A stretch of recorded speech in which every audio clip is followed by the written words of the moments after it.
Amerikāņu nācijas veidošanās principi. Tā ir visjaunākā nācija, tā ir nedaudz vairāk nekā 300 gadu. Tas nozīmē, ka būtībā tās dibinātāji, veidojot šo nāciju, ņēma vērā tās kļūdas, ko savulaik pieļāva Romas impērija, Aleksandra Lielā impērija, Krievijas impērija. Un šajā ziņā, kā visjaunākā nācija pēc saviem veidošanās principiem, viņi, teiksim tā, izrādījās krietni priekšā citiem, jo ņēma vērā kļūdas. Pamēģina izlabot valsts pārvaldi tūkstošgadīgā impērijā, piemēram, kādā Osmaņu impērijā. Bet veidojot jaunu impēriju, jaunu nāciju, to ir vieglāk izdarīt. Uzreiz ieliekot jaunus principus, kas atbilst uzdevumiem, aktuālajiem uzdevumiem. Aktuālajiem uzdevumiem, kas ļauj uzlabot, piemēram, identitātes principu. Piemēram, amerikāņu nācijas identitāte veidojas caur migrācijas plūsmām. Tā ir pilnīgi jauna vēsture, kas vispār nav iespējama, piemēram, Vācijā vai Francijā vai arī Lielbritānijā. Bet šeit tā parādījās, un tas ļāva amerikāņu nācijai patiešām formulēt nācijas iedzienu caur pilsonību. Proti Krievu nācija, tā ir nācija pēc kultūras. Amerikāņu nācija, tā ir nācija pēc valsts uzbūves un pilsonības. Un šajā ziņā, protams, amerikāņu nācija izrādījās visveiksmīgākā. Jo 300 gadu laikā izveidoties par lielvalsti, tas ir liels panākums tieši no nacionālās valsts veidošanas viedokļa. Gan pirmais, gan otrais pasaules karš, tas ir milzīgas pakāpes šajos panākumos. Proti, amerikāņi uzskatīja Pirmo un Otro pasaules karu par daļu no Amerikas nācijas valsts stiprināšanas, kas vēsturiskā mērogā ļaus apsteigt citus. Citi veido savu valsti uz 1000 gadiem, bet mums vajag izrāvienu, un viņiem tas izdevās. Atzīsim to godīgi. Ja amerikāņi savu impēriju būvē jau kopš Pirmā pasaules kara, tad faktiski jā, viņi ir kļuvuši stiprāki. Kāpēc tad viņi palīdzēja Padomju Savienībai? Jo industrializācija Padomju Savienībā lielā mērā tika veikta ar amerikāņu rokām, viņu iekārtām un tā tālāk, vai ne? Un arī vāciešu, starp citu. Bet ar vāciešiem tur bija savstarpēja apmaiņa. No Vācijas nāca iekārtas, darba galdi un tehnoloģijas. Savukārt pretējā virzienā tika sūtīta pārtika, izejvielas, kokmateriāli un tā tālāk. Bet ar amerikāņiem es jums sūtīju grafiku, tur ir interesanti. Jā, no ASV uz Krieviju ir liela ārējās tirdzniecības plūsma. Bet pretējā virzienā tas ir ļoti maz, tas ir vairākas reizes mazāks. No. Un kompensācijas nebija. Labi, Kāpēc viņi tā dara? Lūk, paskatieties šodienas piemērs Ukraina. Vai jūs zināt, cik ļoti ir pieaudzis Ukrainas valsts budžets 3,5 gadu laikā? Tur iegulda gan Eiropa, gan ASV. Budžets ir pieaudzis 10 reizes. Budžets pieauga par 20%. Ukrainas valsts budžets pieauga 10 reizes. No kurienes? Es uzdošu jautājumu citādi. Kāpēc Amerikai un Eiropai ir jāiegulda nauda, ieroči un tā tālāk Ukrainā? Kāpēc? Kādi ir motīvi? Es nezinu. Lai uzvarētu mūs. Kāpēc tad viņi mūs audzināja 30. gados? 30. gados viņi mūs audzināja pret Vāciju. Jā. Tātad viņi turpināja savu politiku, lai līdzsvarotu Vāciju. Un tam viņiem bija vajadzīga Padomju Savienība kā pretspēks. Jā, protams. Un tāpēc viņi ļoti daudz palīdzēja bez atlīdzības, jā. Atceraties vienu no amerikāņu līderu frāzi? Līdzīgu frāzi piedēvē arī Čērčilam. Mēs palīdzēsim Vācijai, ja Vācija zaudēs, un palīdzēsim Padomju Savienībai, ja Padomju Savienība zaudēs. Tāda frāze tiešām ir gan jau, gan tās ticamība tāda. Pēc būtības tā arī ir. Tas ir līdzsvars. Amerikai nav tādu bruņoto spēku, lai uzvarētu visu pasauli. Tā tad ir jābalansē, jānodarbojas ar ģeopolitiku. Un ģeopolitikā tā ir liela šaha spēle, tā to dažkārt sauc. Ir jāstiprina vieni pret otriem. Un viņi stiprināja Padomju Savienību, jo tā palika un saglabājās pret citiem konkurentiem Eiropā. Tādējādi viņi nākotnē sanaidoja Eiropu. Jo Padomju Savienība taču karoja tieši ar tiem ieročiem, kas tika radīti tajās rūpnīcās, kuras izveidoja amerikāņi, vai ne tā? Jā, turklāt viņi jau sākotnēji tās veidoja ar divējādu pielietojumu, gan civilās, gan militārās produkcijas ražošanai. Tas nozīmē, ka tas bija tieši tā plānots. Tieši tā, jūs pareizi pateicāt vārdu. Tā arī bija plānots. Jaunā valsts ņēma vērā iepriekšējās kļūdas. Strādāja nevis pēc intuīcijas un akla kaķēna taustīšanās metodas, bet stratēģiskā līmenī. Amerikāņi plānoja karu Eiropā jau iepriekš. Ja jums nav tanku, Jūs necīnīsieties, jūs noslēgsiet Brestas mieru. Tā teikt, nosacīti, jā, bet ja jums ir tanki, jūs karosiet. Viņi jau iepriekš plānoja karu. Tas nav ne labi, ne slikti. Tas nav ne par mums, ne pret mums. Tā ir manipulācija kā galvenā Amerikas Savienoto Valstu, kā jaunās impērijas darbības metode. Manipulācija šķel un valdi. Princips ir sens, bet jaunā formātā, jaunā līmenī. Tad nākamais solis, tātad palīdzība Padomju Savienībai karā pret Vāciju Otrā pasaules kara laikā. Turpinājums. Jā, politikas turpinājums, lai vācieši atkal ietu. Atkal aizgāja tāpat. Pirmais pasaules karš. Tātad. Otrais pasaules karš. Pilnīgi vienāda sākuma apstākļi.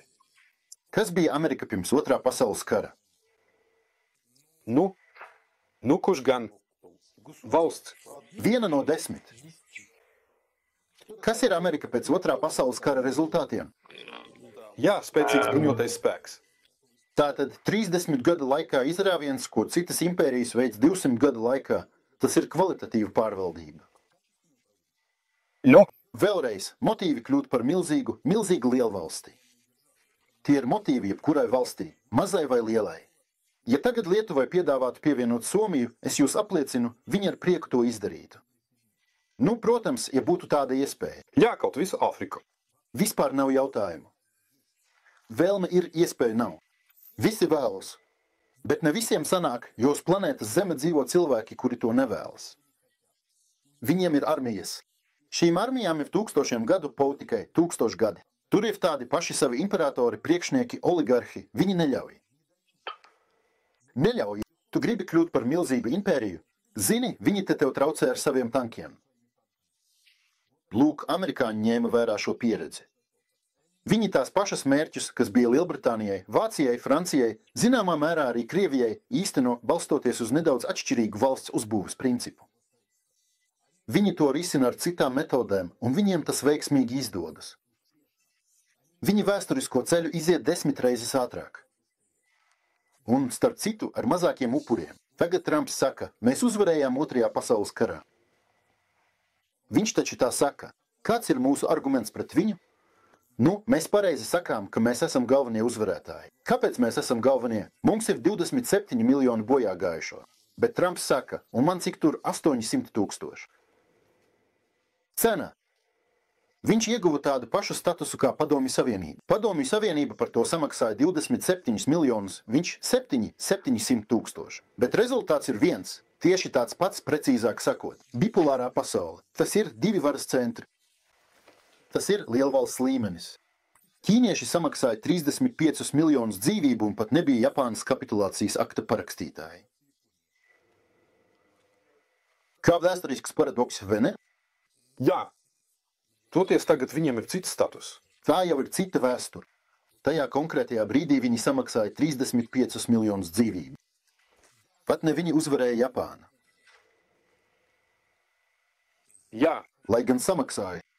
Tāpēc status samaksāja, pats fakts samaksāja, nav izšķiroši no rezultātu viedokļa. Vai tu saproti? Izšķirošais no rezultātu viedokļa ir stratēģija, pareiza vai nepareiza. Amerikāņu stratēģija bija tāda, ka viņi sasniedza rezultātu ar mazākiem zaudējumiem, bet tādu pašu kā mēs ar lieliem zaudējumiem. Jā. Bet ķīnieši tajā laikā vispār nesasniedza tādu rezultātu, lai gan samaksāja vairāk. Patiesībā uzvar nevis tanki un nevis uzbrukumi, uzvar prāts. Augstākā prāta pakāpe ir pareiza stratēģija, pareizais ceļš. Amerika veido globālu impēriju, bet pēc jauniem principiem. Ko sauc par vienpolāru pasauli? Tā tad impērija, kas nesaucas par impēriju. Nav svarīgi, kā to sauc, būtība jau ir viena un tā pati. Paskaidrošu. Otrais secinājums, ko amerikāņi izdarīja no vēsturiskās pieredzes, ir tas, ka informācija ir pats galvenais. Pirmo šo secinājumu jau izdarīja Konfūcijs, ka karš ir informācija, jā, dažādās izpausmēs.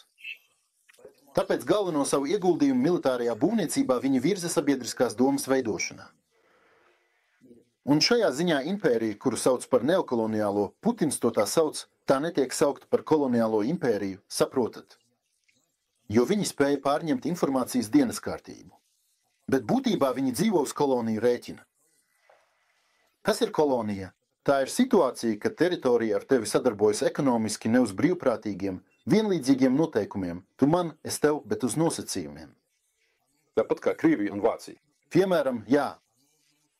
Uz pastiprinātas viena no šīm iedarbības subjektiem eksploatācijas nosacījumiem. Vairāk dodam, mazāk saņemam. Tieši tā, paņemiet skaitļus un paskatieties. Pasaules dolārs paņem no vieniem, atdod citiem. Tirdzniecības sistēma paņem no vieniem, atdod citiem. Lūk, starp citu, tas ir skaidrs rādītājs. Ja valsts tirgojas sev par zaudējumiem, tas ir saņem no tirgus mazāk nekā ieliek tirgū, tad tā ir kolonija. Skaitļi. Putins Pekinas formā minēja amerikāņu skaitli 52 triljoni dolāru. Tas ir Amerikas ienākums no tās neokoloniālā statusa. Šis ienākums, starp citu, ir lielāks nekā Britu impērijai.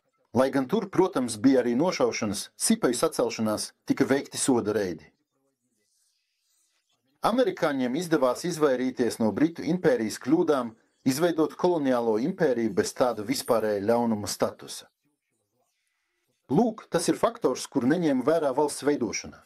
Viņi dzīvo uz koloniju rēķina, turklāt 3/4 no patēriņa pašā Amerikas teritorijā nāk no tām, bet tajā pašā laikā viņus neuzskata par koloniālām lielvalstīm. Gluži pretēji, viņi tiek uzskatīti par demokrātijas un cilvēktiesību izplatītājiem. Pamanījāt?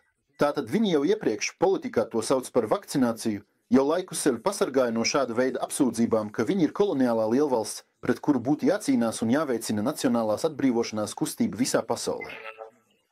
Tieši tāpēc mums tas arī neizdodas.